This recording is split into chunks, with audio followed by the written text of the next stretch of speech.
सिर्फ खंजर ही नहीं आंखों में पानी चाहिए। ऐ खुदा दुश्मन भी मुझको खानदानी चाहिए।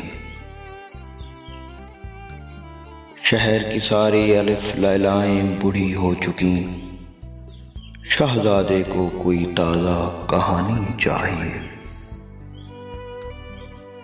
मैंने ऐ सूरज तुझे पूजा नहीं समझा, तू है मेरे हिस्से में भी थोड़ी धूप आनी चाहिए। मेरी कीमत कौन दे सकता है इस बाजार में, तुम जुलेखा हो तुम्हें कीमत लगानी चाहिए। जिंदगी है एक सफर और जिंदगी की राह में जिंदगी भी आए तो ठोकर लगानी चाहिए।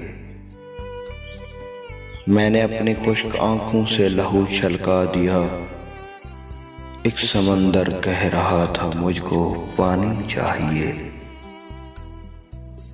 सिर्फ खंजर ही नहीं आंखों में पानी चाहिए। ऐ खुदा दुश्मन भी मुझको खानदानी चाहिए। तो दोस्तों, अगर हमारी वीडियो आपको पसंद आई है तो हमारे चैनल को लाइक करें, सब्सक्राइब करें और बेल आइकन को प्रेस करें ताकि हमारी नेक्स्ट वीडियो आप तक पहले पहुंच सके। वस्सलाम।